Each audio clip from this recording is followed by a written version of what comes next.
And I just remember the vehicle trying to get out and we were stuck. I was sitting there and I was starting to smell gas. I look around, I look at one of my team leaders, Corporal McMahon. You smell that? He's like, yeah. Then a few seconds went by and then our AAV blew up from the natural gases with the track trying to get out, sparking.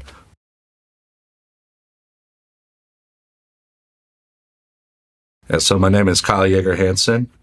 I served in the United States Marine Corps. I served for 4.5 years before getting medically discharged. So I'm originally from the Bay Area, and I moved down here at a young age where I lived a pretty privileged life with my family. My parents didn't come from much at all, and they wanted to give me a better life. So I lived pretty much a suburban childhood, surrounded by a lot of love, and had a lot of family members who served in the Marine Corps, transpired into me ultimately joining. What family members served? One of my late cousins, Scotty, rest in peace to him. He did 28 years. Wow. Yeah, he did a long time. Wow, how did he pass away? Metal toxicity and cancer. The burn pits, all that stuff coming up, and Hunter 7 Foundation doing a good job, and Burn Pit 360 studying those things. Wow. Unfortunately, he passed away from that and left behind a wife and 3 kids. Oh, man. Sorry to hear that. That's happening a lot now. I think your generation especially, we're starting to see these things come out, and it's a tragedy. Unfortunately, the OIF guys, you guys were always surrounded with burn pits, all that stuff, 24/7. Did your family, your family that was in military service, are they who inspired you to go into the military? Yeah, for the most part. I think also the commercial we all saw with the Marine slaying the dragon might have done a little bit for me, but Scotty was my biggest inspiration. Whenever we had projects in school and stuff, I was always writing about him, always writing letters to him when he was deployed to Iraq and Afghan. And he was probably my main inspiration and a lot of what built me to be the leader I am today. Did he ever talk to you about the war? Not much. He didn't talk to you about his experiences? See, that's exactly why we're doing this. This is exactly why I do what we do here. Because so many people die with their stories and stuff. Like all the World War II vets, man, a lot of them. I mean, you got some stories online and stuff, but man. It's only just a scratch of what the reality of those conflicts were. Talk to me about your recruiter experience. What was that like? So I actually had a good mix of recruiters. When I first was looking into it at the time, Staff Sergeant Real, local guy, he came up to me and was like, "You look like you want to be a Marine." And I was like, actually I do. Little did he see, I just had the lanyard from doing pull-ups. He already knew I wanted to be a Marine, just the little survey I gave prior. I had him at the time, Staff Sergeant Elizondo, who was also an infantryman, which they both were. And then I had Sergeant Green, who was ultimately my recruiter. And he was just this big, buff, corn-fed guy. And he was always just getting after it on me, like always texting me, like saying, "Hey, did you work out today? Who'd you work out with? Let's go work out." So I felt like I had a really good cohort of recruiters, which unfortunately isn't the case for some people. But I had some all-stars for sure. Did you get to pick your job? I did. I chose a security forces route, so I could still do the infantry, but get a clearance with it was kind of the goal. What was boot camp like for you? Boot camp was a good experience. I learned a lot about myself. I was kind of a punk going into it. I was disciplined enough to be in the pulley program, but that's, not saying a whole lot, right? I enjoyed it because I learned a lot about myself early on to get out of this almost suburban bubble that I was born with, just like some of the guys from the, more countryside of things.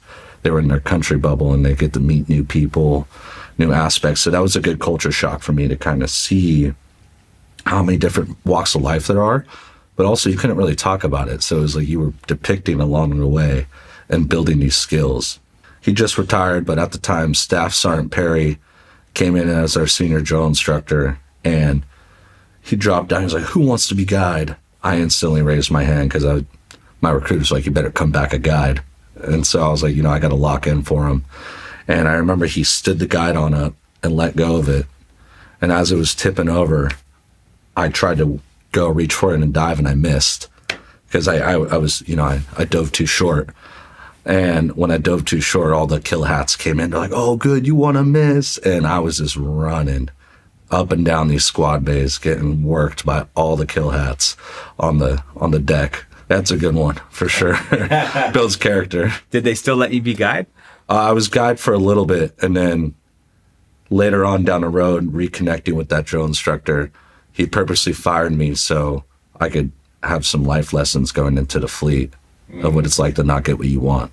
And that ultimately helped me out in the infantry. You know, I think all our San Diego, Hollywood Marines would say the seagulls or chasing the airplanes were always a good time. I recall our drill instructors, after chow, they'd purposely fill us up with some food, and then we'd go stand, do some drill. We're all tired, and then all of a sudden, someone would mess up the drill, something like that, and all of a sudden, we're just running after these planes for 2 hours.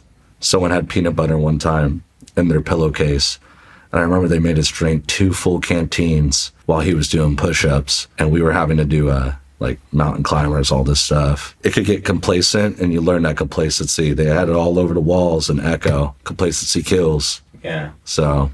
What do you mean by chasing planes? MCRD, Marine Corps San Diego, where they do the west side of the Mississippi, if I'm wrong, where they do all the boot camp. And that's right outside the airport of San Diego.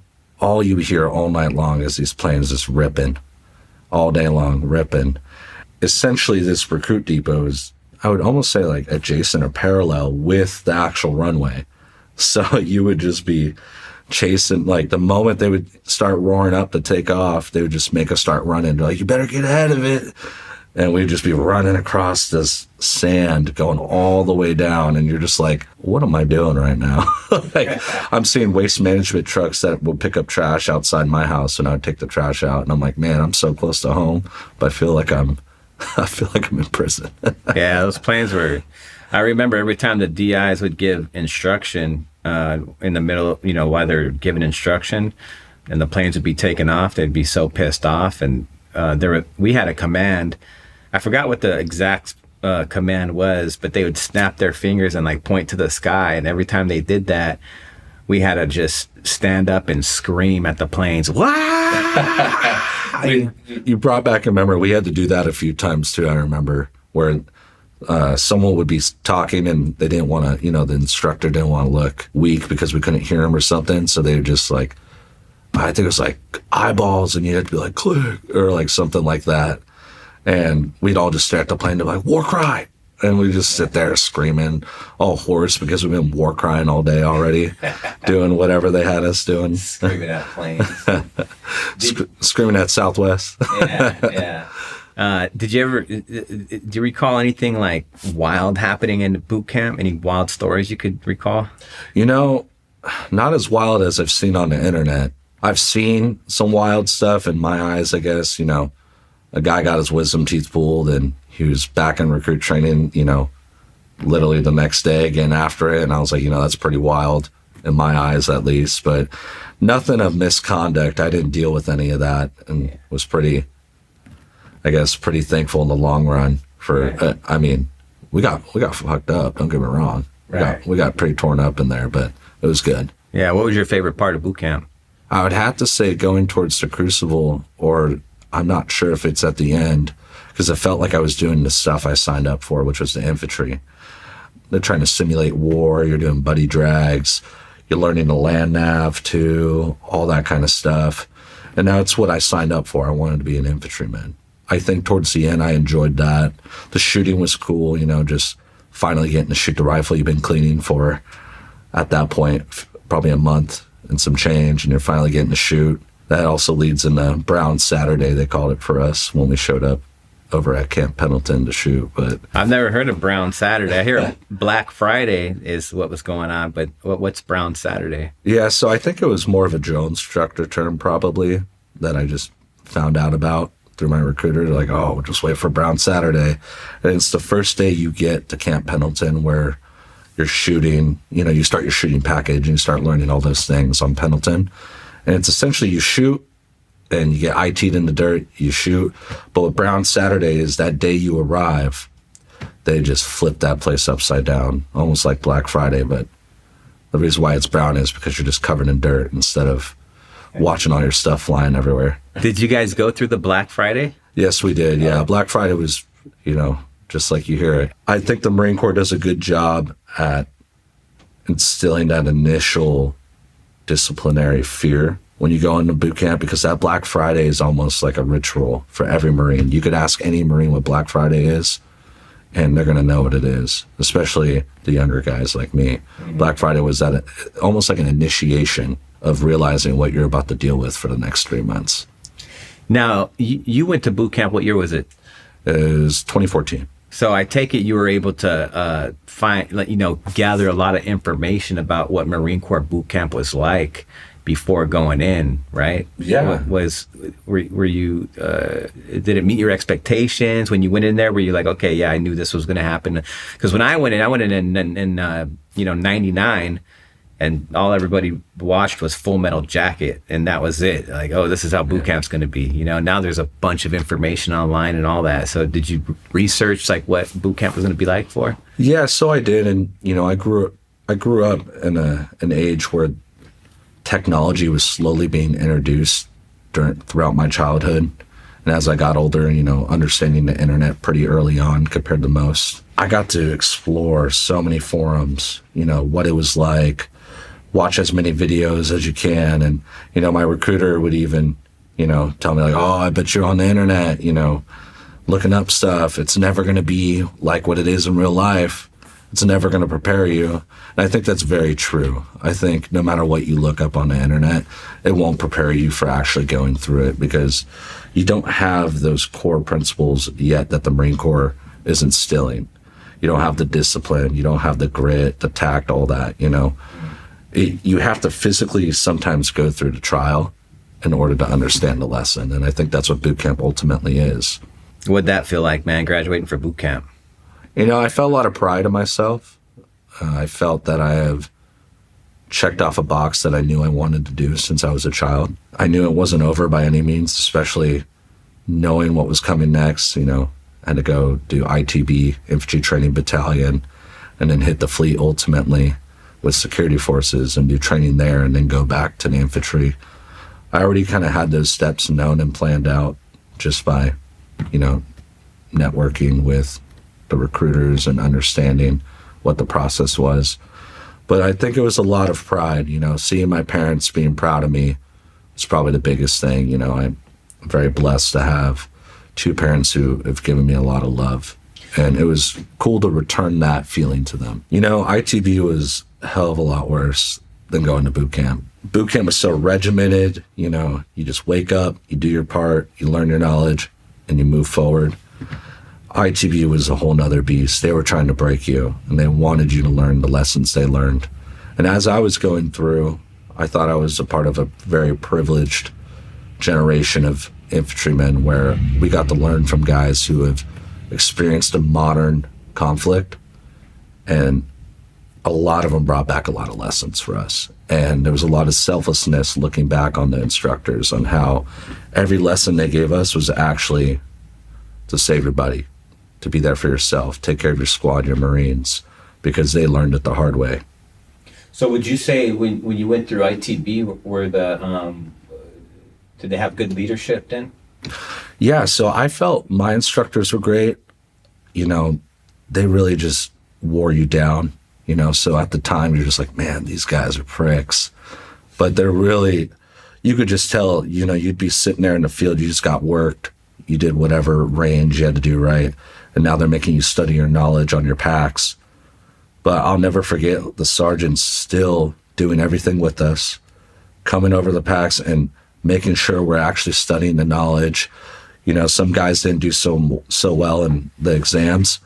Those guys, before dropping them, I remember our chief would come in and he'd actually pull them all together and be like, he'd cuss them out, and then he'd be like, we're going to put you with the smart guys. We're going to put you with the guys that could help you study and get you done. They put me in a squad leader billet, so I was always helping my guys study. So I kind of saw that firsthand. I'm not sure how many people really got to witness the vulnerability and actual execution of we want to make infantrymen instead of it just being a haze fest, as they would call it. But I truly thought it was a break-off experience. It was my first break-off in the Marine Corps. Yeah. When I went through it, all the instructors were guys that have gotten in trouble in the fleet. The reputation for being a school of infantry instructor wasn't very good. It was a lot of guys that have gotten in trouble and kicked out of the fleet and sent to be an instructor. So it was just a haze fest every day, all day. And you're right. Like, you know, when you get there, well, my experience was when I got there, it made boot camp seem easy. It made boot camp seem light for sure. The MCT guys, which was, if you weren't an infantryman, you would go to that course, which was a shorter version of ITB, I believe. You know, every Marine's a rifleman still, so you still got to learn basic stuff. But I remember sprinting to the chow hall while these guys were marching, and I'm just covered in dirt and all this stuff, and just like, man, you know, like reciting infantry knowledge in my brain, just basic infantry knowledge, not even fleet-worthy stuff yet. You know, they're just trying to get me to my squad leader at that point. But, you know, as a young, impressionable, at the time, 19-year-old, I see my chief instructor, who's a gunny, come out, and, you know, you could see his story on his chest, you know. When he would speak, there was just no question of authority. You know, like when he walked in a room, the command presence, everyone from your jerk-off private to, you know, the guy who's there motivated to every instructor there. When someone would walk in like that guy did, and at the time it was Gunnery Sergeant Hernandez, you know, don't know where he transpired to, but I remember seeing him and him talking about his stories, and it really made you enter perspective as a 19-year-old even to understand that, granted, the conflict is in the air right now. There was no true conflict. We were ending Afghan. At the time, President Obama was pulling away. And I think I still felt in that moment that I could move forward. And I was like, oh man, like this is a possibility. Like the way they're speaking to us, there's a lot of motivation towards being the best version of yourself. So from ITB, I imagine you go to security force school? Yeah, so from ITB, once we graduated, you didn't get any time. It was just like, hey, your flight is either that night or the next morning. So me and a few of the guys who I went through ITB with, we flew out there during the dead of winter out there in Virginia. That was a good wake-up call because I hadn't really been training in the cold at that point. You know, it was raining.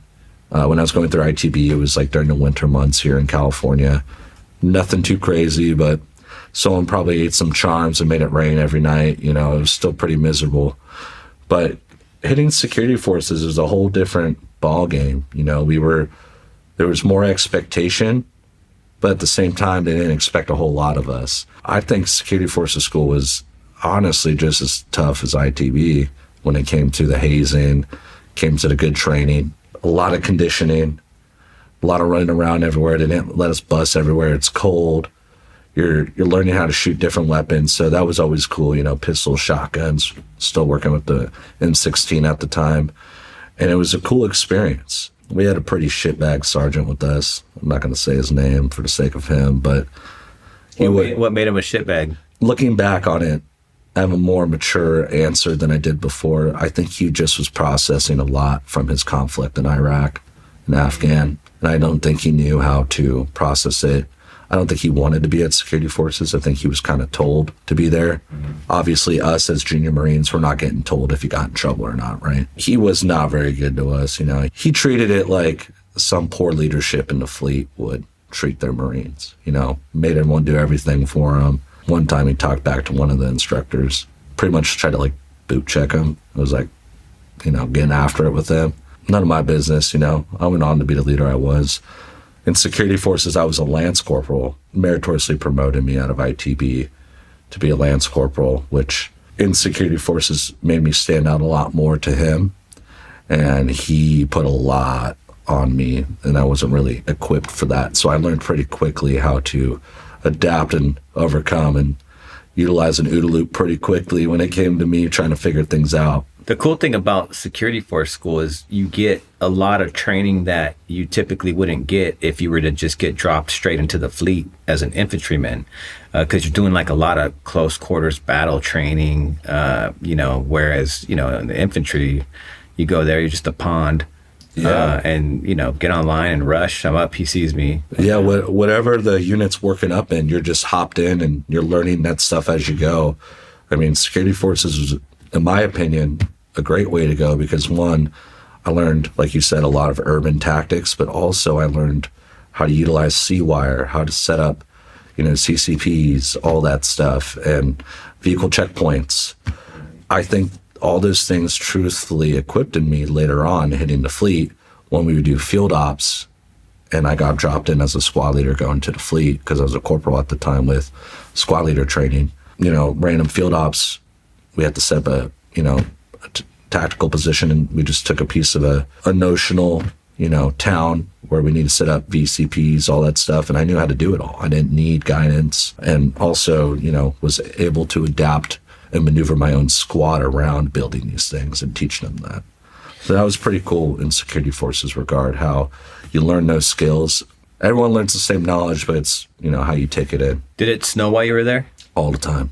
The whole time it snowed. It was pretty miserable having to keep those catwalks swept every morning in the snow, or calling when you get a chance on the weekend to call your family, but you're still restricted to the barracks. You're running outside real quick in the cold, making a phone call real quick, and then hopping back in, just sitting in a squad bay. I remember the first morning we woke up, but there was snow everywhere. All the West Coast Marines and East Coast Marines were separated.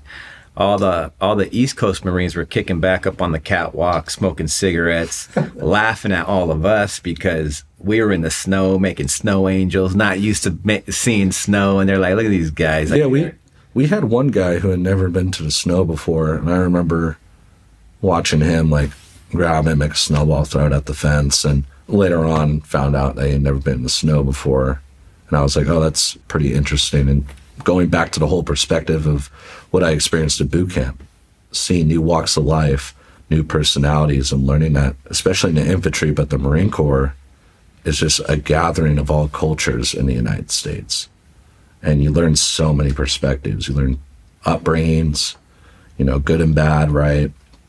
It's looking back, you're like, wow, some of the guys I was with, I don't know how they had the fortitude to deal with some of the stuff they had going on at home. The line company was the only thing that was positive in their life. Yeah, it's pretty wild how they bring all different walks of life together. One of your guys was a gangster in LA, in the same squad you have a cowboy from, Texas, and it's crazy, right? That's what it makes it really interesting, the camaraderie that's built through that, because typically that wouldn't happen out here in the civilian world. You know what I mean? You usually stick around the people that you think like, that you act like, and all that. Especially, I'm sure we all share a similar experience, but when you go out in town for the first time with your boys, and everyone got ready, and then all of a sudden you look at each other and it's just like a hodgepodge of, it almost looked like we had a whole Macy's calendar for every season. We had a guy in boots, we had a guy in boat shoes, Sperry's, we had a guy wearing Dickies, we had a guy with his Boston cap on because, everyone from Boston has to say they're from Boston. You got guys wearing their combat boots. We'd always try to make someone take those off if we saw them wearing them in our squad. Yeah. Because we didn't want to get rung up like that. A group of Marines on Libo, not just Marines, anybody in the military, stands out like a sore thumb, dude. Because you got this guy's dressed looking like a gangster. This guy's wearing cowboy boots and a cowboy hat. And you never see that in corporate America. Yeah, it's crazy. Yeah, especially the way companies hire, they're not hiring from across the country. They rather hire locally, so they're not spending as much. That's what makes it a privilege almost to be in the Marine Corps like that, Yeah. When you went through security force school, do they still have that? If I recall correctly, there was the last 3 days was a 3-day force on force evolution. And that was so miserable because it was freezing cold, snowing. You couldn't sleep. You had no food to eat. Any of that. Did you guys still? Yeah, so we still did similar to it. I kind of laugh about one of the that exercise in particular. They have on the loudspeakers playing all sorts of almost like brainwashing type, music. I'm sure everyone's heard the boots on the ground. You hear that and you're listening to it for 3-4 days straight. It's at that time it was just freezing cold, slate, during the day at some points, and we're essentially operating this mount town, and we had to secure it as if I think we were practicing for a fast platoon. If we got sent to fast platoon, which is platoons that secure embassies if embassies are under duress. Yeah, but yeah, we did some force on force, blue tips, which that was probably the first time I felt very motivated to learn and actually study the tactics, because now I'm getting hit with blue pellets from instructors. A lot of them would come over from CQB, the instructors, because they don't always operate all the time, and they were just sit up in the corner. You know, they knew every angle of the town, and they'd work us. But it was a lot of lessons learned, especially with young personalities. You know, we're all privates, lance corporals, maybe one sergeant from the fleet leading us all. And you got a sergeant who's frustrated because none of us have hit the fleet and really know infantry tactics that well. And he's wanting to crush it, you know, and take over this whole town in 2 seconds. And then you got a bunch of us students who are tired. We've never been up that late, you know, like in ITB, yeah, you have, but now we're actually operating. You're held to, you know, everything from ITB, you know, everything from security forces. This is your culminating event to hit the fleet. You got to know your shit. You got to know what you're supposed to do. They tear gassed us. They did everything. Yeah, I remember that. Oh, that was miserable. At night. That was insane. I didn't even really know. Like, you just heard it and you're like, what's going on? It was like seeping through the window. You're like, oh, dude, come on, man. There's nowhere to go. Yeah, you're like, man, I gotta hold it down in here. Yeah. What were your top 3 duty station picks? So I wanted to do fast, and the way they had it broken down, I guess let's break it down this Just way. For people that don't know what FAST, Yeah. I think it's Fleet Anti-Terrorism Security Team, right? Yes, exactly. So what they do is they essentially are a QRF for embassies across the world for the United States. That was my first pick because the amount of travel they get to do. At the time when I was in, it was pretty awesome. I heard about certain companies because they had Alpha, Bravo, and Charlie. Bravo company, man, they were traveling all over the world. Alpha was in Spain, which I had a good friend of mine who I served back in the line too. Got the experience, and you know, I was like, that's what I wanted. That's what I joined the Marine Corps for. I wanted to do all the things you sit down with the recruiter, right? You get to travel, you get to do all that stuff. I wanted to experience it, and I was finally getting a little bit of liberation. It felt like after getting through all my schools, I was like, oh man, I'm gonna have a choice. So you have FAST, and then you have 8th and I, which is essentially security on the White House and also other locations that are vital to national security that I'm not really sure about. I don't remember that being an option. Yeah, so it's presidential security. Essentially how you get in, you just got to be shit hot and also have an IQ level of a decent individual. They didn't pick anyone for that. That was also that was my secondary on the list, because I was like, you know what, the clearance has got to be good. The opportunity, of doing that, I was told for myself, I wanted to stay in for at least 10 years. I wanted to do MSG. And I was like, maybe that's a good opportunity to get to that point. And then finally, PRP, which was essentially protection on nuclear assets and other assets vital to national security. You're in a more static position. And that was on the bottom of my list because I never heard anything good come of there. I ultimately got selected for PRP because I had a decent record. I guess everyone in my class just had a bad record. So, and I didn't get 8th and I ended up really enjoying my PRP experience. So, where'd you end up going? I ended up going up to Bangor, Washington. I was like, oh man, another cold state. I don't know anything about Washington State other than watching a little bit of college football in high school. Dogs are right there. I was like, oh, maybe I'd go watch a UW game or something. But I didn't know much about the area at all getting there. When you get there, do they still drop you in the orientation? Yeah, so they called it ORT, which was orientation training. And you really learn at that point, you're like, okay, this is probably the easiest school I've been in at this point. You're upheld to a standard. They wanted to give you still PT'd with everyone in the morning in a platoon, but they wanted to give you a chance to be a leader, which I was like, okay, this is cool. Do the work, learn the knowledge, and then you get to your platoon. So it was a good experience, though. I mean, did a lot of ground fighting. The instructors were pretty motivated at the time, and one of them was an infantryman. Was it a lot of memorizing? Correct. What were they called? Deadly force. Deadly force is that force which a person uses with the purpose. I remember. I couldn't even read it to you now, but they had a tremendous amount of, I would say, laws that would protect you by understanding them, but also you had to know it. You couldn't, where we were, there's assets vital to national security. You had to know these things verbatim. There wasn't a choice. You had to know every syllable, every vowel, every verb in these statements, because ultimately, if something were to go down next to one of those assets, that Lance Corporal who's 20 years old, maybe 19, is the one protecting it. It's a lot of responsibility to understand those things. They still call it the wire when you're in the wire? Yep. Still call it in the wire. What was it like being in the wire when you were there? So, being in the wire for me was actually a more privileged opportunity than some of the other guys. So they had Alpha, Bravo, and Charlie company. I dropped Bravo 4th. I was there for a week. And then they were like, hey, we're disbanding and we're becoming Charlie. I ended up staying at Bravo for like another week. And then I got pulled over to be in Charlie company. And Charlie company was ultimately going to become the Convoy company, which was Convoy Combat Team, CCT. They had some really smart individuals who had some lessons learned from the war.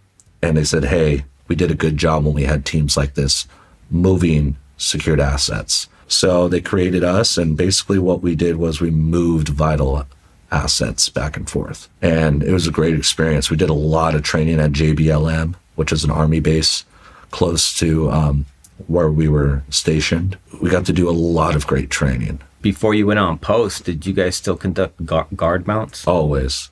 Were they still freaking crazy, motivated, and loud? We used to treat the tunnel in our facility, going to the door where all of our Bearcats and Humvees were. We used to like mess around and pretend like, oh man, we could have been doing this in college, but for like a university, slapping the top before going out to play a football game or something. But we chose this, and I remember just guard mount was just motivating. PCC, PCIs. You did all the stuff you had to do, which is making sure you have all the right gear, everything you need to conduct the operation. But at the same time, you would get hit with something off the wall. They'd be like, what happened on post at this time? Did you read, my squad leaders always did that to me. They'd be like, hey, what happened earlier today? Do you know where you're going to stand post at? Like, do you know what happened the past few days? And I'd just be sitting there like, oh, and they'd be like, gas. And, you got to put on your gas mask quick enough. I forgot how quick you have to do it, but it's a few seconds. I remember them just yelling gas, gas, gas all the time. Everyone. We at least did that, I mean, a few times a day when we're in operation. Not when we're actually conducting it, because everyone had to be locked in. You just be in the slate, it's piss and rain, and you're just standing there. You can barely see. It's at night. They're making you have your NVG on and everything. And you're like, dude, I can't see a goddamn thing. And it's, it's piss and rain. I'm trying to get my thing adjusted. And, also like we're probably like same distance right now. So it's like, I don't really need this thing on, but you still got to check to make sure it works and everything, right? So. Do they still call it the rabbit run in between the gates, where they have sensors and everything? So it was something different now. And while I was there, they were building a bunch of stuff. So it was like a construction period, but I'm sure it was called that. I know exactly what you're talking about. Dude, because one time I was, me and my buddy Cal, we were on a mobile. We were on a mobile unit together. I'm not sure if you guys still did that. Two guys to a mobile, right? And nobody's supposed to go to sleep, but we used to do, one man up, one man crashed out. Yeah. Driver's obviously supposed to be awake. Mm-hmm. And I was a passenger seat. And so I was dozing off, dude. And I had, all your gear on. It's cold. All my gear on. I crashed out. All of a sudden, I hear a big old crash, like commotion, and I get up, I wake up. We're in the middle of the rabbit run, dude. Cal had driven through he fell asleep. We'd driven through the gate in our mobile unit, Ford F-150s, I think. We were in the middle of the rabbit run, dude. All the alarms were going off. So all the quick reaction force was coming out. So we grabbed all of our shit, went up to there was a bunker on one of the hills, and just sat there, pointed at our own vehicle that we know we just crashed. Playing off like, man, that guy was crazy, huh? Oh, man. We had to react to a lot of stuff. part of the convoy team, we did essentially the QRF team as well, where, you know, we weren't allowed to leave a certain AO, and we would just basically have to sit around and wait. I'm not sure how critical the information is, but, you know, you just had to be within 15 minutes react. Yeah. Which, you know, that could be correct or couldn't be correct for whoever listening. But, you know, it was honestly probably the cooler job to have there compared to some of the other jobs I know my buddies had to do. Another funny experience, we're on the route, the convoy route. I remember being with my long-term buddy, and we're still really close at the time. Lance Corporal Heath and I were just sitting out, you know, we're sentries out. We got pushed out, like, hey, ready to operate, you know, assets coming. Wrecked my rain. And we're sitting there, it's nighttime, our MVGs are on, and I'm just looking around. I'm like, you know, I can't see a goddamn thing. Heath, could you see it? And he goes, no, man, I could barely see too. And I was just like, you know, oh shit, well, maybe we should try to find a different position. And Heath got up and went to get in position, just fell into this swamp. It was just, you're just like sitting there. I was like, oh man, like if our squad leaders at the time knew that we were not very poised as we probably should have been, it would have been pretty bad for us. Were you guys still patrolling the in the woods outside of the perimeter? Always. Yeah. Oh, dude, that was some of the deepest terrain I've ever patrolled through. It was always a rite of passage for our new guys. We'd put them on. For us, it was the left side. You know, you knew if you were on left side, you knew you were going through it. Yeah. And you knew you made it as an individual in convoy when you would be putting the gun on the sweep, because just like any operation, right, there's always a sweep of the route if it's through reconnaissance or physical. And at this time when you're doing security, you're always going to do a physical sweep. So I remember in my eyes made it when they're like, Hansen, get in the gun. And I was like, you're telling me I get to be on the 240 while we're clearing the route? I was like, hell yeah. I was like, and it was like a moment of like, you made it, you know, kind of deal. You're starting to earn respect amongst the guys, and ultimately got to lead the convoy a few times, which was a privilege in itself, being a squad leader there. Any stories that stand out from your time in security forces? Anybody ever get in trouble? Leadership stories, anything like that? We had a really amazing leader, and it was a privilege to be with him. At the time, he was the First Sergeant Pruitt. We all knew of his past, you know. We're like, oh man, dude, this guy was, you know, in Ramadi. He had seen some stuff, and he's really wise, very postured, doesn't speak unless he needs to. And anytime he would cross some of our, like, you know, like we're walking around, always had something to say. It was almost like the movie We Were Soldiers, when the privates would pass Sergeant Major, like, good morning, Sergeant Major. He'd be like, I know what kind of fucking morning it is. And like, you just like, what? And all of a sudden, you know, he's like, actually come with me. I need help now. Like, and you're just like, oh shit. But he taught us so much. And, you know, he was always a very fair leader. He ultimately got me Advanced Infantry Battalion over in North Carolina, where I learned how to become a squad leader. I never forgot, because that kind of leadership really stands out and helps you become a better leader at the younger level. You know, the stuff he would teach us was knowledge that he had learned at my rank, but also knowledge he wished he knew at our rank. You know, we also had some other impressional senior leadership, like Staff Sergeant David. You know, that guy was one of the fairest leaders I've ever been around. And all these guys were, you know, they're combat experienced, trained up. You know, these guys were, honestly, to us, they were the cream of the crop. You know, we were security forces guys. There's always that narrative of when you're in security forces, you know, you haven't been in the fleet, right? You come to the fleet, you don't know shit. But these guys were not about that. If we weren't in ops, we were training, and we were training hard. We were in the gym. We were running with our gear. You know, we were learning infantry knowledge, always doing something. And I respect them for that, because I feel like a lot of us were more equipped hitting the fleet. It was a great experience. I mean, you know, we had a lot of fun out in town. Some of us, you know, we ended up getting in tune on our days off with, there were a bunch of young guys, you know, just getting out in town, making some friends with some more affluent kids from UW, getting invited to parties and stuff. And we always had a rule when we'd show up, we're like, hey, we're not about to get in trouble here, but we're all going to have each other's back. And there's, you know, some great stories of us just getting in some altercations. I could say it now, you know, but at the time we were all hush about it. We'd show up to formation all beat up or something. And they'd be like, what happened? You're just like, Well, walk me through one of those stories. Yeah. we had a frat house out in Washington, and we had a pretty big core group of us. One of our Marines, Christensen, this guy was just a dog. You could put him in front of anyone. He just two-piece him, man. It was like having that, that Marine who knew what he was doing. And we had a few other guys who were just also pretty solid. And we would go to these parties. We were getting invited by the president and the alumni committee. They're like, oh, they're Marines. Let them come in, get a college experience. So we're like, dude, we just moved an asset vital to national security 24 hours ago. And now we're all drunk, slapping a bag at a college party. One time someone was doing something they probably shouldn't have with someone's lady within the fraternity. I know you know this from the infantry, that when your team leader is in something and he says team up, or if your squad leader says squad up, you better show up and you better be ready to do whatever needs to be done. If it's a ground fight, whatever it is, right? You're there for your team and you're there for your squad. Well, all I hear is one of our drunk Marines go, convoy up. And we look over and it's just Christensen with like 5 guys on him. And he's just getting after it with these dudes. And we just all run over.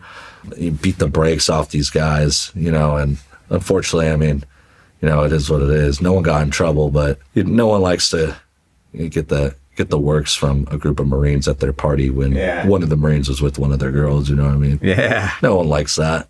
Did you I don't know if you guys knew, but we had discovered while we were in Bangor the MAC flights that went out of Tacoma, Washington. I think it's called Marine Air Command. You can go home for free. You could jump on a plane on Saturday morning, I think around 9 a.m., about a 2-hour flight to LAX. And we would spend a night at home, and then the next flight was the next day on Sunday. And I think it took off around 3 or 4-ish. And a lot of us that were from California would jump on those flights. We weren't supposed to. There are a few times where the flights were delayed or canceled, and some of the guys had to drive from Cali to Washington, and we had to cover up for them. Cool, 18 hours. Yeah. If that. Yeah, I'm not sure if there was a program. I'm sure there was. Thankfully, when I was in the Marine Corps, programs were just being established. We had a lot of support as junior enlisted when I was in, for the most part. But with being in convoy, we weren't allowed to go very far. Seattle was a push. You're going out that across the water right there. You had to have let your command know that you were doing it. This is what you're doing on the weekend. I forgot what the paperwork was called, but we always had to fill one out of essentially an itinerary of what we were doing on the weekend. Okay. Now, what we wrote down, wasn't always what we were doing, but hey, that's the corporal mafia for you, what I mean? Like a leave chit, huh? Yeah, essentially a leave chit, but we weren't allowed to go far. Where did you end up getting assigned to, and what was your welcome like? Yeah, so leaving security forces, I was very thankful that I was already squad leader trained. I'd gone to Camp Lejeune and completed at the time what they call AIC, Advanced Infantry Center, and I learned how to become a infantry squad leader. So I already had that going to the fleet. Now, with leaving security forces and going to the fleet, the connotation was you didn't know anything about being an infantryman. You came from being a glorified cop, and now you're a corporal, and you're expected to know what a corporal should know. I already was trained, and a lot of the corporals and even some of the sergeants weren't even squad leader trained. So I ended up going to 1-1, 1st Marine Division, 1st Battalion. I truthfully had a great experience there. I showed up. It was exactly how I thought. I was in my alphas. Staff sergeant looks at me and goes, all right, we got to go to Gunny, and then I go to my company commander.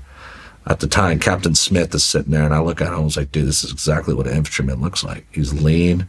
He's jacked. He had just gotten out of the gym, it looked like. He was like, I'm staying at attention. I'm next to another corporal that joined in at the same time.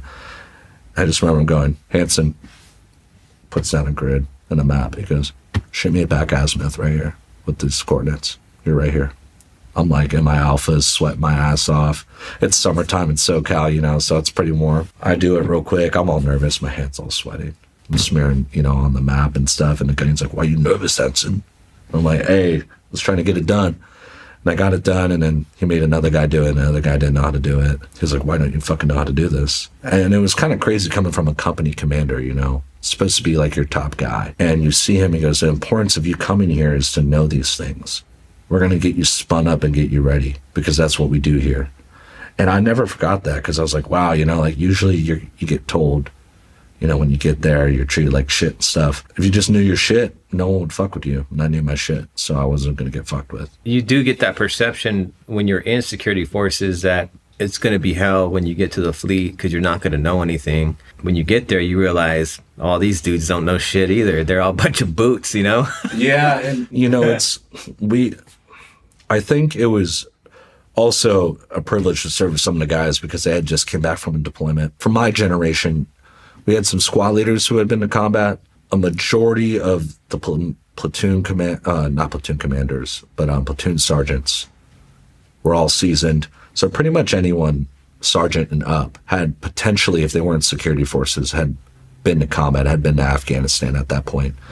You know, I remember when I dropped to my platoon, pretty good experience because I had some guys in my squad who had been on a deployment, knew their knowledge in infantry, weren't necessarily qualified. You know, you don't have to go to a school to know how to do things. Sometimes you just don't get the opportunity to go.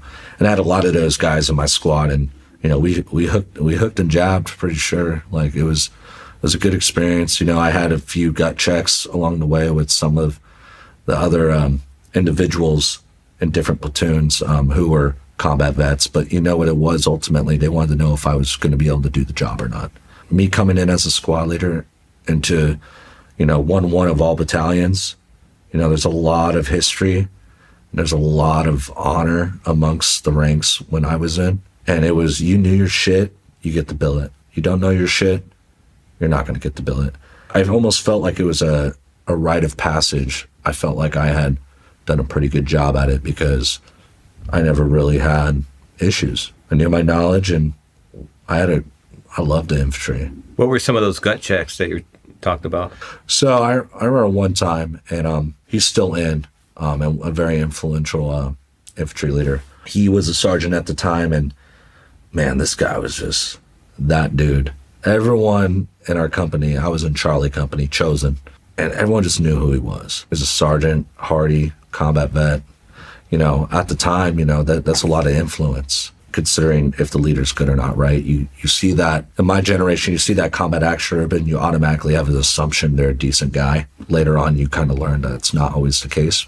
But with this individual, it was, and I remember in the field, this guy just pulling up, had a fat chaw in his mouth. I didn't dip, so I just smell it over me, and I'm like, I know he's there. And I like, kind of look up at him, he's like, what you doing, Hansen?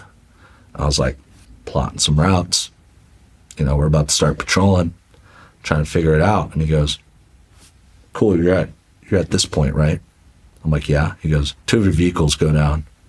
And explains the whole like, you know, on the X situation, you know, guy lost his leg, you got 2 critical, what are you going to do? And then he handed me a radio.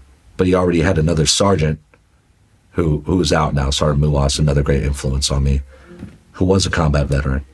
And he was on the radio as well on the opposite end. So I had to give this, you know, whole scenario essentially without actually doing it about how I was going to CASEVAC my Marines, get them off the X, and then also maneuver against the enemy. And I remember sitting there doing it. It was after a few days in the field op, just like pretty exhausted. I hit it and he didn't say anything. He just took his radio back, walked away, and I was like, fuck. I was like, I fucked up. I had a big thing with, I wanted to be the example to my Marines as a squad leader. This is always how I wanted to be.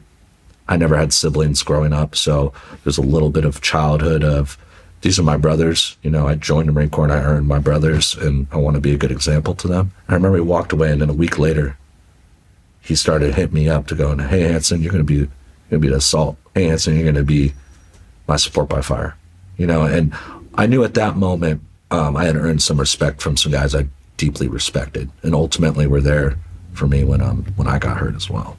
How did your squad take to you, being that, you know, you're dropping in from another unit, made squad leader, in charge of them just like that? They don't even know, you know, have any idea who you are. So how did they receive you? Yeah, so I thought I was received with caution, because at the time, everyone knows, okay, you come from security forces, right?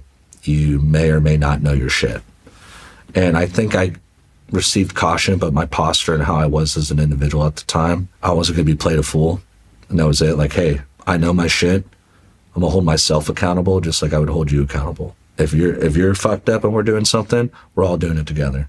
If I'm fucked up, I'm going to correct myself, but we're all going to obviously have to deal with the consequences because I'm the squad leader, whatever scenario we're in, right? My fuck-ups would be an ultimate result of our squad failure. I think when time passed on, the more field ops we went on, looking back and talking to some of my Marines and, you know, sharing some stories over some beers now, as most of us are out now, I feel like I earned a respect, at least. I wasn't always the nicest, but clear and concise with what I wanted as a leader. And I learned a lot of that from other leadership I saw in the company, and I wanted to emulate that. Did you ever get dropped into a workup, and were you looking forward to a deployment, or, you know, what was that like? You get dropped in, what did you eventually end up getting into? When I got to 1-1, they had just started their workup for a new deployment. So I did a full workup, a lot of field ops, a lot of experiences. And I was pretty, you know, I knew where we were going. We're going to Japan, and I was like, okay, you know, 31st MEU, you know, let's hit it. Why not? You know, let's be optimistic. Maybe I could go to Tokyo a little bit, you know. Okinawa, I've heard, has some great and bad stories. I was like, let's be optimistic of that too. And I was like, you know, let's hit it. You know, there was also a chance we were going to deal with, at the time, North Korea was always the talk. And a lot of what we trained for was in that nature of we were going to do something there.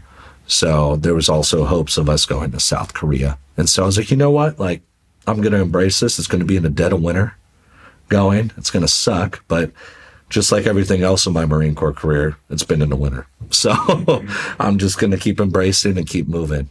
We were on our last exercise, the McCree, and the comment section could beat me up for whatever it is. I don't remember what it is. You know, someone drop it in the chat, I guess. But, you know, we were doing that exercise, and I know we were hitting a mountain town, and we're driving over. You know, we're all pretty exhausted. We were in the defense for a few days, and before that, we were assaulting. We were doing all sorts of patrolling. We were pretty gassed, but, you know, we had to keep going. And our AAV at the time, we were a convoy heading to that mountain town where we're going to perform on an assault on an objective. I remember hearing over the radio that the driver is going to do a herringbone, which is when the vehicle's split up on the road, I believe, for an air-to-ground assault. So our vehicle pulls off into the ditch. That sucked. I'm sure for anyone who's been in the back of an AAV, you've been tossed around and you're just like on top of each other, you're like, oh, moaning stuff. You're like getting untangled with everything. We had a litter on top of our dock. I thought our dock died. I was like, oh man, dock, you good? You know, getting resituated, and we were probably in that pause for maybe like a minute or so. And I just remember the vehicle trying to get out, and we were stuck. I was sitting there and I was trying to smell gas. And I was like, it's not, you know, fuel. So this is like natural gas. And I look around, I look at one of my team leaders, Corporal McMahon, and I was like, you smell that? He's like, yeah. And then a few seconds went by, and then our AAV blew up from the natural gases with the track trying to get out, sparking ultimately, and the vehicle combusting. You don't prepare for anything like that until you're in it, you know. You know, my Marines and I, unfortunately, were stuck inside the vehicle for a few minutes while the vehicle was burning. Ultimately, everyone survived. We all got out, but a lot of us were severely wounded / burned. I just remember kind of like coming to on the side of the road after being in the vehicle. I tried to throw out 2 of my Marines on top because we had our hatch open for security, and I just remember telling myself, I was like, hey, it's getting pretty hasty in here. I don't know what's going to happen, so I have to exit the vehicle. When I exit, I ultimately just remember being like on the side of the road, still kind of on fire, and our line corpsman running up to me, and his name was Doc Doyle. Great inspiration to other docs and infantrymen. He had been through a lot, and he was very well experienced. And I just remember seeing him and almost like a sigh of relief that it was him of all people. He was like, Hansen, I'm gonna need you to walk. was like a culminating thought of, where are my Marines? What the fuck just happened? And, I'm getting dragged away off the X, seeing my vehicle on fire, and, guys ultimately, being a part of that. Seeing Marines like that isn't very easy. Vice versa to my Marines seeing us all, right? Everybody survived, though. Everyone survived. Thankful for modern medicine, man. Our platoon sergeant was pretty beat up. I remember kind of in a casualty collection point, for the people listening, they had us there, and we were, collecting everyone. I think there was a lot of confusion, obviously, because we were in training. It was pretty serious what just happened. Recalling and seeing my platoon sergeant getting dragged over, and I kind of hobbled over to help. I had something going on, but I just, adrenaline's kicked in, locked in, trying to help out, and how bad that was. I'd never seen anything like that in my life. Thankfully, he is alive and he's recovering and doing well in his own right. Yeah, they don't prepare you for that level of intensity. What were the worst of the injuries?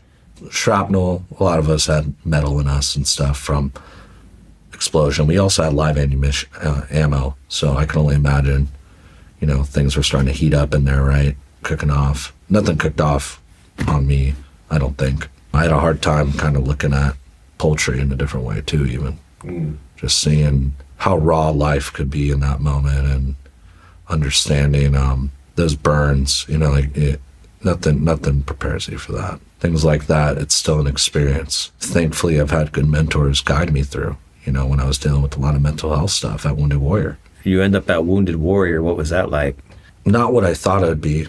I had amazing treatment, and so did my squad.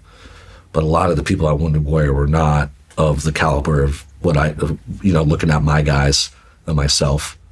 I was like, oh, some of these people seem like they're malingering, But we had great, Wounded Warrior Battalion took care of us, man. I wanted to deploy, and I know some of my Marines wanted to deploy too, but at the time, Captain Smith gave probably the best pep talk I think our whole squad could have had. He came in individually and talked to us, and same with the battalion commander as well. I remember them giving a conversation about, having Marines take care of themselves so they could ultimately take care of their future.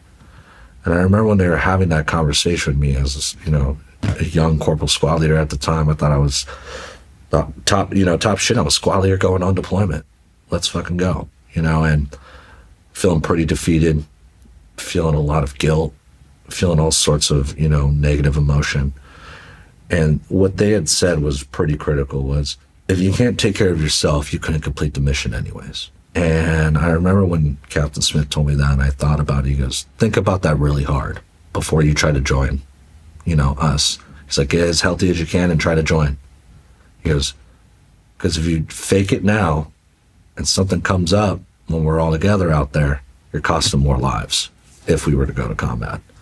And I remember that, and I remember telling my Marines that over and over again, because these guys were just doing anything to get better. Obviously, the guys who were severely burned, you can't get around that. But when burns started healing, and guys were trying to fake other injuries, back's not as bad as it was, or their shoulder didn't, where that shrapnel entered, they're just toughing it out. I try to tell them, hey, you got to take care of yourself, and there's also the battle within too. A lot of people don't especially when you're young, right? You kind of overlook your mental health a lot, and thankfully, the mentorship that was given was, you need to focus that, because I don't think ultimately that would have fared for a lot of us. A lot of us were kind of distraught, obviously, from the situation. Do they address mental health in the Wounded Warrior Battalion? They had a program, and I think it was called Intrepid Spirit. It allowed you to open your mind slightly and learn more about mental health. I got to go through that, and I know several of the other Marines went through it. Mental health is what you make it, though. You only get one shot at it, and when you're taking that shot at it initially, when it's acute trauma, you got to be able to be mature enough to work through those things. If there's stuff involved from your childhood, or if it's just, breaking that down and then realizing this is an actual trauma we all just dealt with together. A lot of guys couldn't separate those. And you specifically, how did you handle your mental health? I felt a lot of guilt. I felt like as a leader, I had failed my guys. I know that's a little naive, but at the time that's how I felt, put through the ringer, man. And I felt like I wasn't there for him like I should have been. There's no rhyme or reason for that, but as a leader, you automatically feel like, what could I have done better, no matter what? And you'll replay the scenario 1,000 times in your head until you finally realize that you did the best you can the first time, No one talks about the aftermath as much. The times where you're just sitting there and you get chills randomly, or times where you like recall something and you're sitting there with, your daughter or, a significant other, and you're sitting there and you're just like, dang, dude, like you just relived that whole moment. It's tough, it's an ongoing battle. I'm thankful to have had some good mentors. My mental health, though, Prime Hall, as you know, one of your good friends as well, he initially brought me in, and gave me a lot of life advice right off the jump. It allowed me, going into my later 20s, now early 30s, realizing if I didn't have that guidance, where I would be, where I would be starting off, and that, without that gray area of just letting it ride, because a lot of people do that. They go through something and they don't address it along the way. There's no right or wrong way to do it, right? Ultimately, they just don't address the issues that they're personally facing, and it's like scar tissue. You let it sit long enough, it's going to be harder to heal. Thanks to Prime Hall and the 4 Agreements, I'm sure a lot of people know about that book. I've had a lot of guidance and healing. I imagine there was an investigation into the incident. Did anything else come about other than bad luck going over a gas line? Nothing. Just shitty luck, huh? Yeah, man. Luck of the draw, and that's something I guess you ultimately, looking back, you don't think could happen to you, but it can, no matter what the environment is, right? Even the modern infantry, you see it all the time. Exercises, incidents happen. It could happen. It's a part of our way of living as an infantryman. Eventually, you had to medically separate. What was that process like for you, finding out that that's what you were going to have to do? What was going through your head, and what was it like dealing with that? Yes, that was a part of my depression. I felt that at the time, I should have been able to go and be a squad leader like I was. There was some guilt coming back from guys on deployment, not in the right headspace, treating, our guys like, a bunch of malingerers hanging out. It's like, come on, big dog. Some of us are still trying to figure it out, And that process was, when it came to administrative, it was great. Semper Fi fun, and when a Warrior Battalion, I was so hands off, and they had it all laid out for me. I think the guys that came before me, with all the lessons learned on them getting to that point. But, my case manager and everything, they took care of me. Mentally, going back to that depression, I didn't want to get out. My ultimate goal was to stay in and do MSG. That was like, I'm a hell-bent kind of guy. A lot of stubbornness comes from my side of the family, I guess, and I kept that with my goals. I was like, I got to hit this goal, just like throughout, joining the Marine Corps from boot camp. All right, I want to go to ITB. Okay, from there. It was the same process almost in my brain of, I want to achieve this goal and now I can't. And the one thing I've been building on is being taken away from me. All the skills I'm learning, gone. All I have to do now is reflect on all the leadership traits and operating processes that I've learned, and somehow be able to transfer that into civilian life. That's all I had left. And that was extremely depressing to me. As a young guy, not being able to achieve a goal he wants, and going through something as traumatic as what we just did, it was a lot to process at the time. When was the moment that you realized you were going to have to get out? When they did the testing for the TBI, and also, and you see the stigma a lot once you talk about your mental health during that era of Marine Corps, and it's changed significantly since now, learning from other Marines. But talking about your feelings / TBI was a quick ticket out of the infantry. And that's what I wanted to do. I wanted to be an infantryman. They did offer me a chance to stay in the Marine Corps, but I didn't want to be an S1. I don't want to be an S1 in an infantry battalion. What does that mean for me? That I think that would have done worse for me than, ultimately getting out and forcing my body to learn something new, a transition of life.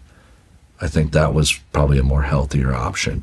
And so ultimately knowing that, I was just like, you know what, I got to do this leap. I got to get out, and I got to unfortunately embrace it. And a lot of it was being there for my Marines too, who had to accept that as well.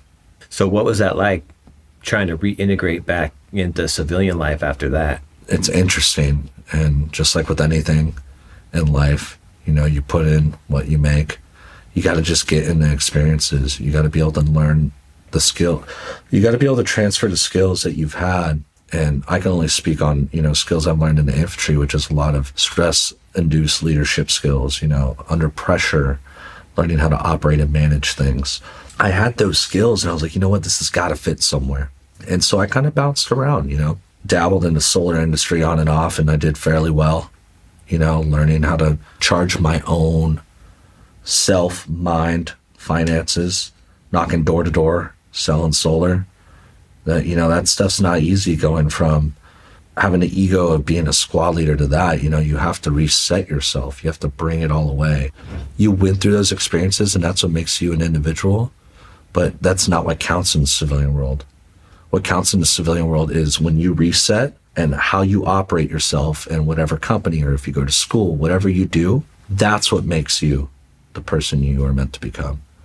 It was just a chapter, you being that leader. If you were a great leader in the infantry or, in the Marine Corps in general, that was a chapter.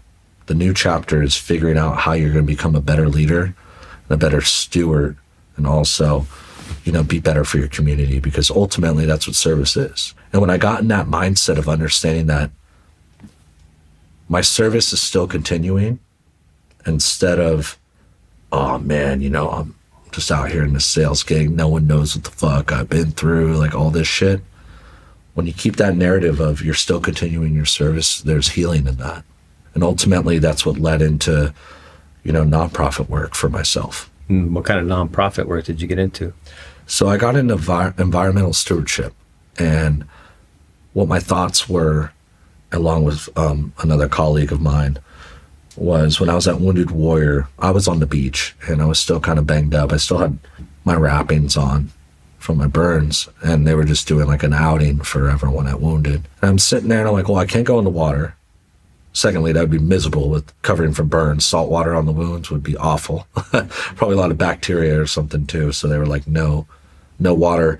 So I literally just picked up trash off the beach down in San Onofre, walking back and forth. I was like, why would people just do that? I never did. I was always in this weird engraving of packing what you pack out in the infantry. You don't leave shit behind. Mm-hmm. Even though sometimes you do. But, at least hide it, right? You just bury it? Yeah. I had that philosophy, and I was like, I was in that phase of trying to grasp of what could I take from my military experience. That's what I was being told by my mentors. Look back on your military experience and take what you can, because that's all you're going to be able to bring into the civilian world. And I was like, oh, well, a jaded version of packed in what you packed out. I like cleaning up. I don't like the environment being dirty.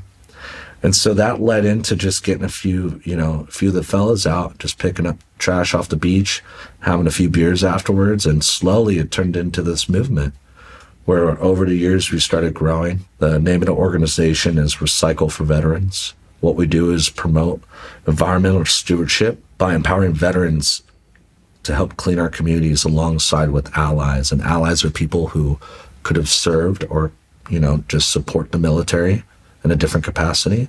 Maybe they had a family member that served.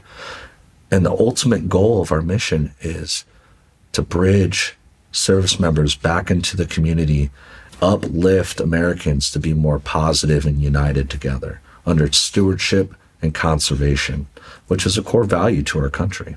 For our community, it's been fantastic. We have what is called the Eco Warrior Project, and that is within Recycle for Veterans. That's for veterans in active duty to recycle and continue their leadership skills by being that example to the community, being a part of building skills, working together in a community, and also promoting environmental stewardship.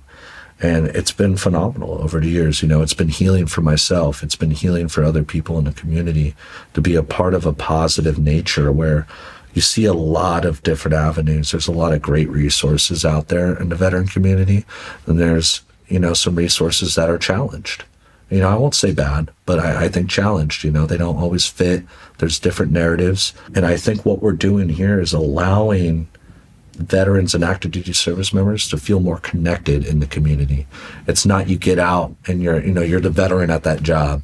You're getting out and you're a community leader. You're promoting stewardship. You're promoting great values for children to see. You ultimately joined the military to do one of two things. You were in a bad situation at home, so you were trying to leave, or you wanted to serve the country. And usually that first one leads to that second one. Service. Why would you end your service? If your whole point of joining was to serve our country in the military, the narrative shouldn't be when you get out, leave all that behind. The narrative should be continuing that service. And that's what we do in this organization. We promote that. We promote that there's ways to do that, build skills.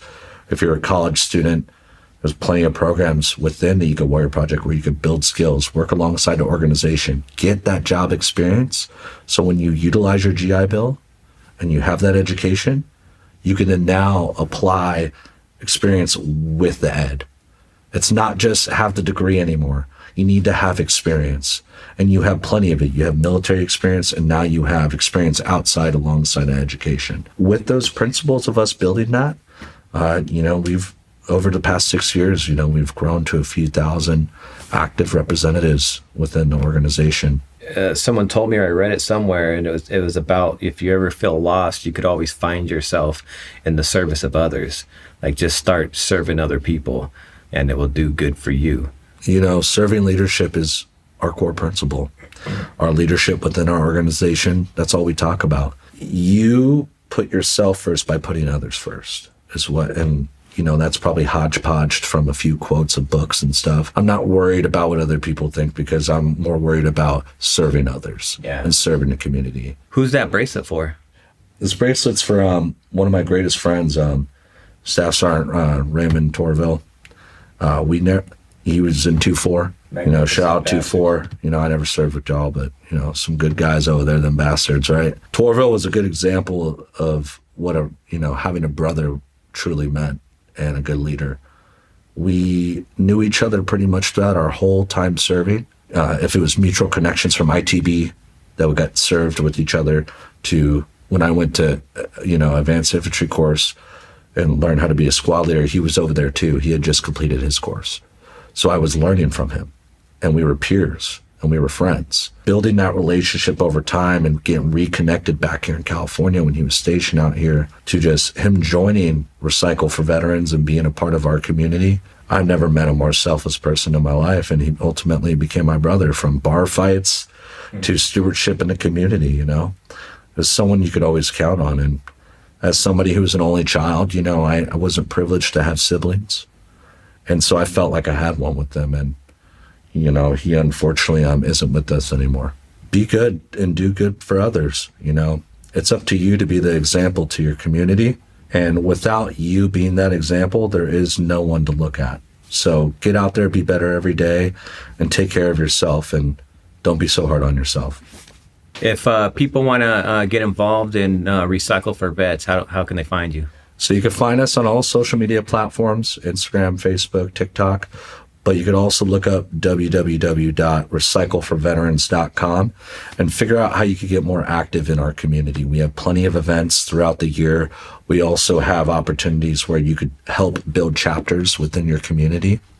We're out here looking to find new people, and we want leadership to be the example to other Americans. So please come out, join us, be a part of our community. Be a steward. Yeah, it's been a pleasure to sit with you, Kyle. Thanks, brother. Yeah, of course.